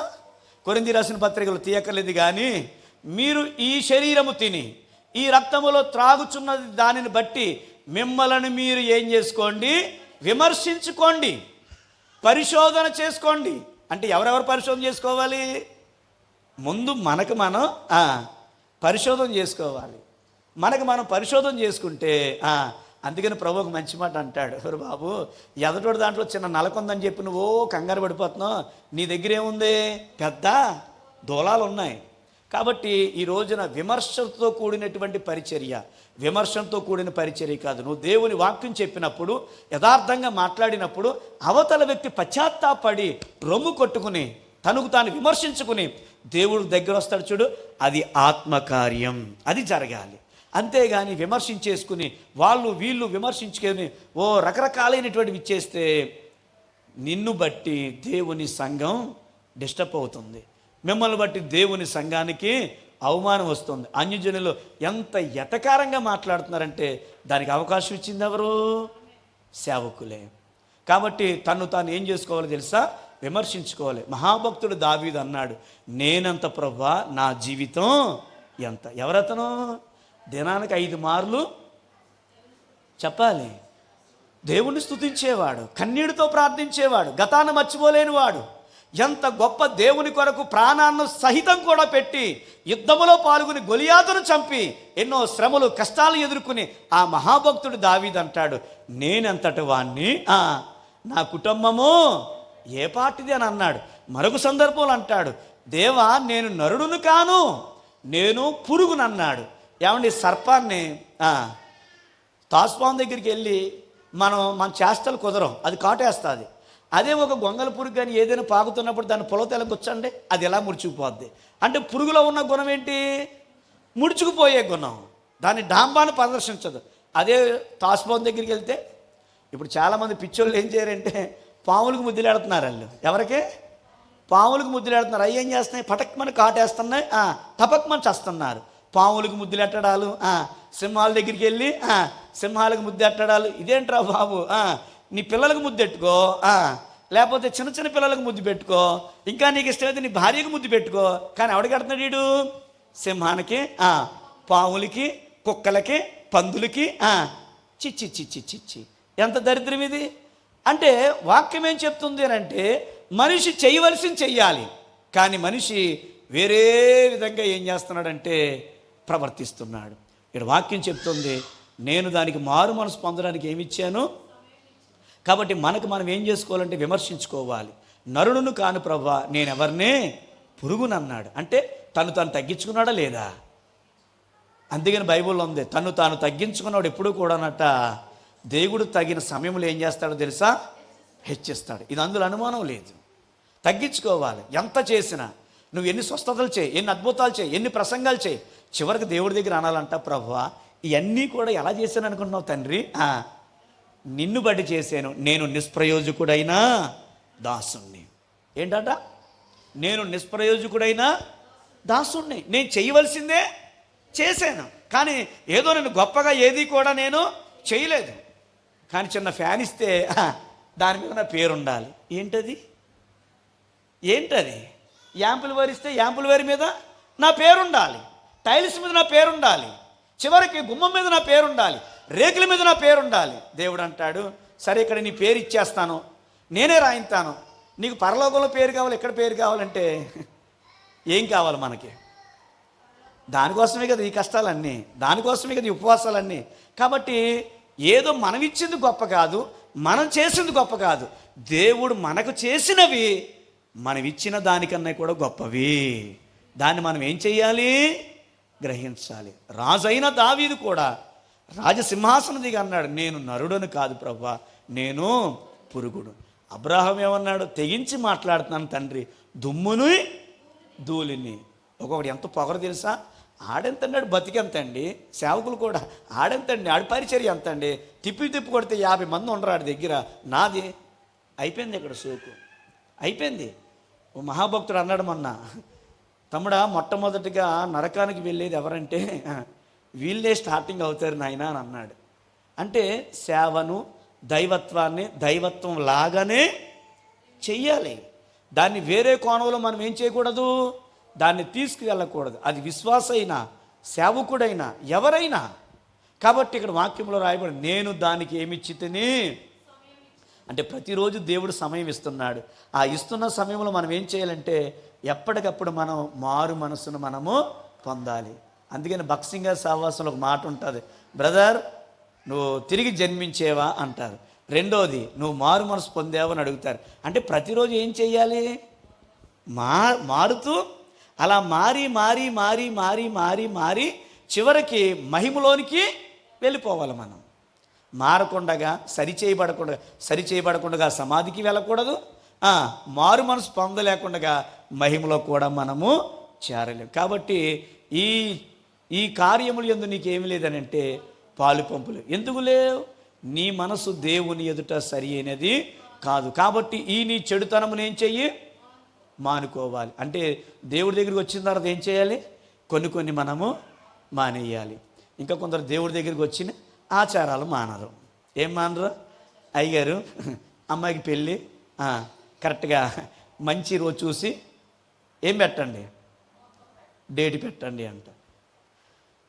అమ్మాయి నీళ్ళు వేసుకుందండి, అబ్బాయి పుట్టాడు, తిరిగి అత్తోరింటికి పంపిస్తున్నాను, మంచి రోజు చూసి పెట్టండి.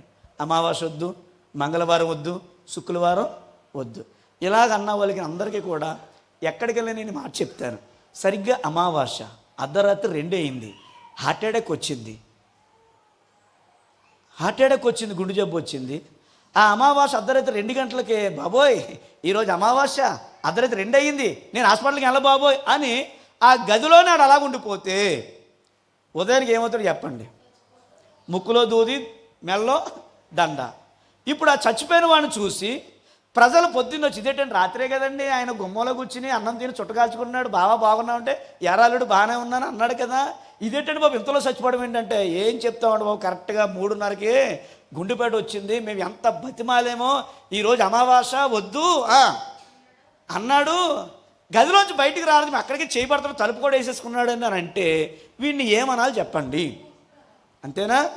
కాబట్టి కొందరు కూడా మూర్ఖులుగా ఉన్నారు. ఎవరు వాళ్ళు? దైవ భక్తులుగా ఉన్న ముసుగులో క్రిస్టియన్స్. ఆచారాలు ఈ మధ్యలో ఎక్కడ పడితే అక్కడ ఈ హల్దీ ఫంక్షన్లు చేస్తున్నారు. ఏ ఫంక్షన్లో? ఏంటి హల్దీ ఫంక్షన్ అంటే? హల్దీ అంటే పసుపు, హల్దీ. ఈ హల్దీ ఫంక్షన్స్ పాస్టర్ గారు వస్తారు, ఆయన ఏదో కన్నీటితో ఎన్నో రోజులు పడి ప్రార్థన చేస్తాడు, ప్రభువా నా విశ్వాసులకి మంచి సంబంధం కుదిర్చిన ఆయన అని ప్రార్థన చేస్తాడు, ఉపవాసం ఉంటాడు, ప్రార్థన చేసి ఆయన ఏదో ప్రార్థన చేసి పెళ్లి కూతురుని చేసి ఆ కారుకి వెళ్ళిపోతాడు. ఆయన అలా కారు ఎక్కగానే అప్పటి వరకు పరిశుద్ధ అన్నదే వెంటనే పిక్కలో కేకలో రకరకాలు వచ్చేసి బట్టలు మారిపోయి ఇలాగ చేస్తాడు. ఇలా చేయుట చేత ఏంటంటే, నువ్వు దేవుణ్ణి నమ్మేవు కానీ నీలో దేవుని ఎదుట నీ హృదయం సరైంది కాబట్టి ఆ కార్యాలు నువ్వు ఇంకా చేస్తున్నావు. ఎవడో చేశాడు సేవకుడు అంటే వాళ్ళు చేస్తారు. వాళ్ళకి వినండి, ఏ పాస్టర్ని కూడా చూడొద్దు, ప్రభువుని చూడండి. ఎవరిని? అందుకనే పేతురు, యోహాను, లేకపోతే అపోస్తులు వీరందరూ కూడా ఏమన్నారో తెలుసా? మమ్ములను మాదిరిగా పెట్టుకోండి అని చెప్తూ మరొకసారి అన్నారు, మమ్మును అలాగునే ప్రభువుని మీరు ఏం చేయాలంటే మాదిరిగా పెట్టుకోండి అన్నాడు. అంటే బహుశా మమ్మల్ని అన్నాడు, తర్వాత మళ్ళీ ఎందుకో ఒకవేళ మాలో కూడా ఎక్కడైనా ఉండొచ్చేమో. ఇంకా ప్రభువు అయితే 100కి 100% గీటు వస్తాడు కాబట్టి ఆయన్ని మీరేం చెయ్యండి, మాదిరిగా పెట్టుకోండి. ఎవరెవరో చేస్తున్నారని నువ్వు ఆ కార్యాలు చేయకూడదు. పెళ్ళికి సేవకుడు ఏదో డేట్ చెప్తాడు, దానికోసం నువ్వు చేయకూడదు. అదే డేట్ కావాలని ఇలా రకరకాల గొడవలు, కలహాలు సంఘాల్లో ఉండకూడదు. ఎందుకు ఇలా ఉన్నాయంటే అది ఎవరిని నిందించకూడదు. నీ హృదయము దేవుని ఎదుట, చాలామంది అంటారు నిదానమే, అంతే, నిదానంగా వెళ్ళిపోయేవాడికి ఏమీ ఉండదు కదా. అలాగే మనం మంచి మనసు ఉన్నప్పుడు మనం ఎవడో ఎదురొచ్చాడు, పొద్దున్నే కత్తెట్టుకు ఎదురొచ్చాడు, పుల్లలెట్టుగా, ఇలా మనం భయపడక్కర్లా. ఎందుకని? మన మంచి మనసు అనుకోండి, శవానికి కూడా మనం సంతోషంగా ఎదురెళ్ళచ్చు. ఎందుకని? అది ఏం చేయదు మనల్ని. చాలామంది ఎక్కడైనా శవం కనపడితే వెంటనే వచ్చేసి కాలు కడుక్కుని టీ తాగెళ్తానంట. అంటే ఇవన్నీ బలహీనతలు ఇవి. ఈ చెడుతనాలన్నీ కూడా దేవుళ్ళలోకి వచ్చిన తర్వాత విడిచిపెట్టాలి. ఎందుకని? బతుకున్నోడు ఎదురు కంటే శవం ఎదురు చాలా మంచిది. బతుకున్నవాడు ఎదురనుకో, ఒకవేళ నువ్వు ఉంగరాలు పెట్టుకుని కారులో వస్తున్నావు అనుకో, నిన్న కాకమన్న వచ్చాడండి, పెద్ద ఇల్లు కట్టేసాడండి, పెద్దగా తిరుగుతున్నాడండి, పెరిగిపోయిందని అసూయ పడతాడు. అదే చచ్చిపోయినాడు అనుకో, నువ్వు పెద్ద పులిగోరు చైన్ వేసుకుని, మంట చైన్లు వేసుకుని, గొలుసులు పెట్టుకుని బుల్లెట్ మీద వెళ్ళినా ఆడ అలాగే ఉంటాడు, నిన్ను ఏమి అండవు. ఎందుకని బైబిల్ చెప్తుంది, చచ్చిపోయిన వాడు పగబెట్టుకోడు, ద్వేషించడు, వాడు అసూయ. ఎందుకని? చచ్చిపోయాడు. కాబట్టి అంతకన్నా బ్రతికున్న ఎదురు వచ్చే కంటే శవం ఎదురు వెళ్ళడం చాలా మంచిది. ఆ శవం ఎదురు వెళ్ళేటప్పుడు మనం అనుకోవాలి, ఏ రోజు నేను కూడా ఇంతే కదా ప్రభువా, దేవా ఈ కుటుంబాన్ని ఆదరించిన ఆయన, నా జీవితాన్ని సరిచేయి ప్రభువా, నాకు ఇంకా సమయం ఇచ్చావు నాయన అని చెప్పి అలాంటివి చూస్తున్నప్పుడు ఆటోమేటిక్గా మనం కూడా ఏం చేయాలంటే కొన్ని సరి చేసుకుని చెడుతనాన్ని ఏం చేయాలి, దేవుడి దగ్గర విడిచిపెట్టాలి. కాబట్టి అలా విడిచిపెట్టి మనము దేవుడి దగ్గర సరి చేయబడుతూ ఉండాలి. ఎప్పుడు? ఒక సమయం కాదు, అనుదినం ఏం చేయబడాలి. అందుకని బైబిల్లో రాయబడింది, వాక్యం అనే ఉతక స్థానం అన్నాడు. వాక్యం అనే అంటే ఏంటి? మనం స్నానం ఎప్పుడు చేస్తామంటే 2 పూటలు చేస్తాం, ఎండాకాలం అయితే 3 పూటలు, ఇంకా చిరాకు వస్తే 4 పూటలు, ఇంకా చిరాకు వచ్చింది అనుకోండి గోదావరిలోకి వెళ్ళిపోయి కూర్చుంటాం మనం, చల్లగా ఉంటుంది, అంతే కదా. అంటే ప్రతిరోజు శరీరాన్ని కడుక్కున్నట్లుగానే హృదయము మనసును కూడా ఏం చేయాలంటే కడుక్కుని ఎప్పటికప్పుడు ఏం చేయాలి, సరి చేసుకోవాలి. అందుకని పెద్దలు మాట అంటారు, ఇంటిని చూస్తేనట ఇల్లాలనే చూడక్కర్లా, ఇల్లుని చూస్తే ఇల్లాలనే చూడక్కర్లా. ఎందుకంటే ఆ సదిరిని విధానాన్ని చూస్తే కొన్ని ఇంట్లోకి వెళ్తే దువ్వల్లో ఇన్ని ఎంటుకలు ఉంటాయి, ఎక్కడ పడతాడు గత్ర దాన్ని బట్టి చెప్పచ్చు ఇల్లే పెంటగా ఉందంటే ఆ పెంట మనం చూడకుండానే బయట నుంచి మనం వచ్చేయచ్చు. అలాగా మన మాట, మన జీవితం, మన బ్రతుకుని పెద్దలు మాట అంటారు, అన్నమంతా పట్టి చూడక్కర్లా. సీనియర్లు ఏం చేస్తారంటే ఇలా చూసి ఉడికి తీసే వచ్చి అంటాడు. ఎందుకని? అర్థమైపోయింది, ఒక్క మెతుకు పట్టుకుంటే అంతా కూడా. అలాగే ఒక మాట, ఒక క్రియ, ఒక జీవితం ఒక్కసారి ఒకళ్ళు చూసినప్పుడు ఆటోమేటిక్గా అర్థమైపోద్ది, ఈడు భక్తుడా, భక్తి ముసుగులో ఉన్న గారిడి సీమోనా, సరి చేసుకున్నవాడా, లేకపోతే ఈడింకా కూడా వంకర టెంకర్లుగా వెళ్తున్నాడని చెప్పి అటు దేవుడు గమనిస్తాడు, ఇటు సేవకుడు కూడా గమనిస్తాడు. చివరిగా 2 చెప్తున్నాను ఏంటంటే, మనం భక్తి చేసే మనం సంఘంలో కూడా సరిగ్గా ఉండాలి. ఎలా ఉండాలి? నేను ఎప్పుడు ఈ మాటని నా జీవితంలో నేను స్టాంప్ వేసుకున్నాను. సంఘం మనకు ఉపయోగపడకపోయినా పర్లా, ఎందుకంటే ఎవరి బాధలు వాళ్ళవి. చివరికి సేవకుడు కూడా కొన్ని సందర్భాలు తనకున్న పరిస్థితిని బట్టి ఒకవేళ మన దగ్గరికి రాకపోయినా ఆయన్ని కూడా నిందించక్కర్లా. కానీ సంఘం మనకు ఉపయోగపడకపోయినా సంఘానికి మాత్రం మనం ఏం చేయాలి? ఉపయోగపడాలి. ఇది నెంబర్ 1. రెండోది, నిజానికి దేవుని మీద ఏ సందర్భంలో కూడా మనం ఏం వేయకూడదు తెలుసా? చెప్పాలి, దేవుని మీద నింద వేయకూడదు. రెండోది, దేవుని సంఘంలో ఉన్న వ్యక్తుల మీద ఎవరి మీద కూడా నిందలు వేయకూడదు. దేవుని మీద నింద వేయకూడదు. ఊరుకోండి, దేవుడు నన్ను కాక మొన్న వచ్చేళ్ళకి ఇలా జరిగింది, మేము ఎప్పటి నుంచో ప్రార్థన చేస్తున్నాం, మాకు ఈ కార్యాలు జరగలేదు అని చెప్పి కొన్ని సందర్భాల్లో దేవుని నిందిస్తారు. రెండోది, విశ్వాసులు ఎవరైనా బాగుపడ్డారనుకోండి, పక్క వాళ్ళు కూడా కొద్దిగా అసూయగా ఉండి వాళ్ళ కోసమే పాస్టర్ గారు బాగా ప్రార్థన చేస్తారండి, వాళ్ళకే సపోర్ట్ చేస్తారు అని కూడా మనం అనుకోకూడదు. ఎందుకంటే నీ క్రియలను బట్టే దేవుడు నిన్ను అంచులంచులుగా ఏదైనా చేయగలుగుతాడు. కాబట్టి దేవుణ్ణి నిందించకూడదు. రెండోది, దైవజన్ను కూడా నిందించకూడదు. ఎందుకంటే నీకు ఒక వయసు వచ్చింది, ఇప్పుడు చిన్నపిల్లడు కాబట్టి ఆడికి పాలు అన్నం పెడతాం, అన్ని ఎత్తుకుంటాం, బాగానే చేస్తాం. 25 సంవత్సరాలు వచ్చిన తర్వాత అమ్మ నన్ను ఎత్తుకుని అన్నం పెట్టంటే దున్నపోతులాగా ఉన్నావు, నీకు అన్నం పెట్టేది ఏంటంటే గోమ మీద కొట్టదా? అంటే తల్లి కూడా ఎత్తుకునే వయసు ఉంటుంది. దాటిపోయిన తర్వాత అమ్మ నాకు స్నానం చెయ్యి, అమ్మ నన్ను ఎత్తుకొని, ఆడు 75 కేజీలున్న వాడు 50 కేజీలున్న అమ్మని ఎత్తుకుంటే ఆవిడ ఉంటుందా? ఎముకలు ఇరిగిపోవు. అంటే కొన్ని వయసుకు పరిమితి ఉంటుంది. విశ్వాసులు కూడా ఆ విధంగా మనం ఎదిగి తండ్రికి తగ్గ పిల్లలుగా ఉండాలి. సంఘంలో పరిచర్య విషయంలో కానీ మేమైతే గొడ్డు సాగిరి చేసాం, మామూలు సాగిరి కాదు. దాన్ని నిజంగా పాకీ పని కూడా అలా చేయరు, ఎవరో కూడా జీతాలు తీసుకున్నా కూడా అలా చేయడు. అంత గొడ్డు సాగిరి చేసాం మేము, దేవుని కోసం చేసాం, దేవుడికి చేసాం. ఆ ప్రతిఫలం ఏంటంటే ఈ రోజున ఇక్కడ నేను చెప్తున్నా, నేను సంతకం పెట్టడం కూడా నాకు రాదు. సంతకం పెట్టడం నాకు రాదు. ఏదైనా ఒకటి చదవాలంటే పక్కోడి తెలుగులో భయ్యా ఇది ఎంత రేట్ వేసాడు చూడని చెప్పి పక్కోడిని అడగాలి. 4 సంవత్సరాలు దేవుడి దగ్గర కన్నీళ్లు కార్చి ప్రార్థించి ప్రభువుని ఒకటే అడిగాను, ప్రభువా అన్నీ సరి చేసుకున్నాను, నీ వాక్యాన్ని నేను చదవాలి, నీ వాక్యాన్ని నేను చదవాలి, నీ వాక్యాన్ని నేను చదవాలి. ఎంతమంది దేవుని వాక్యాన్ని చదువుతున్నారు, నేను చదవాలని అంత దేవుడికి నేను ప్రార్థన చేశాను.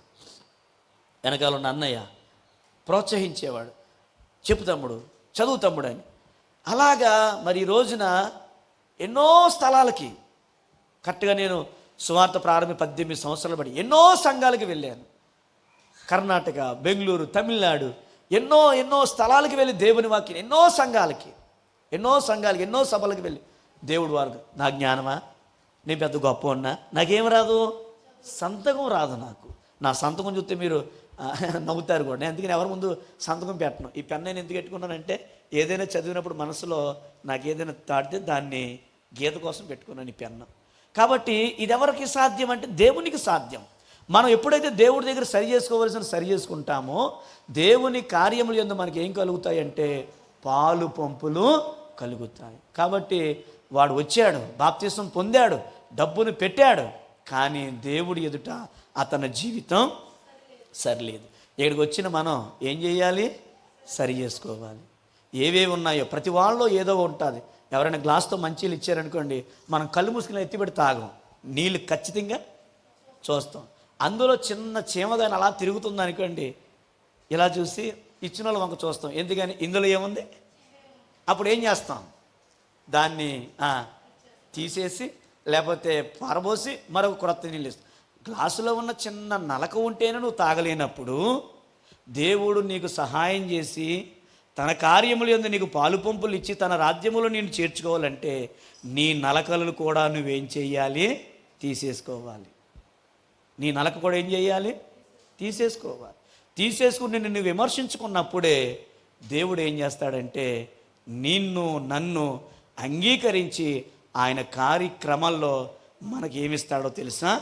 పాలు పంపులు ఇస్తాడు. అలా లేనప్పుడు నువ్వెంత పెట్టు, బాప్తీసం తీసుకో, పేరే మార్చేసుకో, కానీ దేవుడు అంటాడు నువ్వెన్ని చేసినా నీ కార్యములు యందు నీకేమి లేదు, నీ జీవితం నా ఎదుట ఎలా లేదు. వినండి, ప్రతివాడికి 2 బతుకులు ఉంటాయి. ఒకటి పబ్లిక్ బ్రతుకు, 2 పర్సనల్ బ్రతుకు.